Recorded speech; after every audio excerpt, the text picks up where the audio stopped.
তেল, আর এদিকে একটু পাত্রে দিয়ে দিচ্ছি জল। নিয়েছি সাদা কালার ডাল, ডালটাকে একদম বেটে নিয়েছি। ভালো করে ফেটিয়ে নিতে হবে। তোমাদের একবার বলে আজকে আমি কি রেসিপি শেয়ার করছি। আজকে শেয়ার করব কালার ডালের রসে ভেজানো টুকটুকে মিষ্টি, যেটা খেতে অনেক মজাদার। অনেকে খেয়েছে, আবার অনেকের কাছে নতুন। তো কালার ডালটাকে প্রথমে ভালো করে মিহি করে বেটে নিয়েছি। তারপর একটা পাত্রে নিয়ে ভালো করে ফেটে নিতে হবে। ফেটে নেওয়ার পর আমরা তেলে ভাজবো, ভেজে রসে দিব।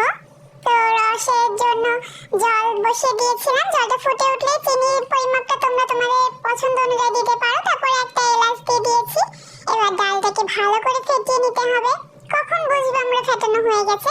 যখন দেখবো একটা পাত্রে জল দেওয়ার পর যখন ওই ডালটা আমরা একটু দিচ্ছি, তখন মানে ভেসে উঠছে, তখন বুঝতে পারবো এটা ফেটানো হয়ে গেছে।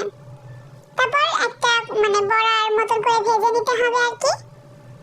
তোমরা দেখেই বুঝতে পারছো, এভাবে ভেজে নিব।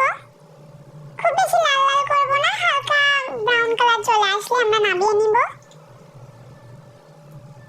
খুব দ্রুত ভাজা হয়ে যায় এবং এত সফট খেতে হয়েছিল, ভিতরে একদম পুরা মনে হচ্ছিল যেন কি বলবো, মানে রসের টুকটুকে হয়ে গিয়েছিল। তোমরা বাড়িতে ট্রাই করতে পারো, খুবই মজাদার একটা রেসিপি। আমরা এটা প্রথমবার খেয়েছি, অনেক ভালো লেগেছে।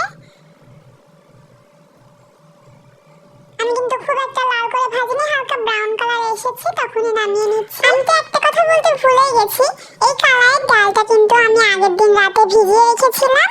পরের দিন সকালে কিন্তু ডালটা বেটে নিয়েছি। এবার এটাকে রসে ভিজিয়ে দিচ্ছি। রসে ভিজিয়ে এটা আমরা তুলে নিব, তারপর আবার করে ভেজে আবার রসে দিব। তোমরা বাড়িতে ট্রাই করো। দেখা হচ্ছে নেক্সট কোনো শর্টসে। বাই।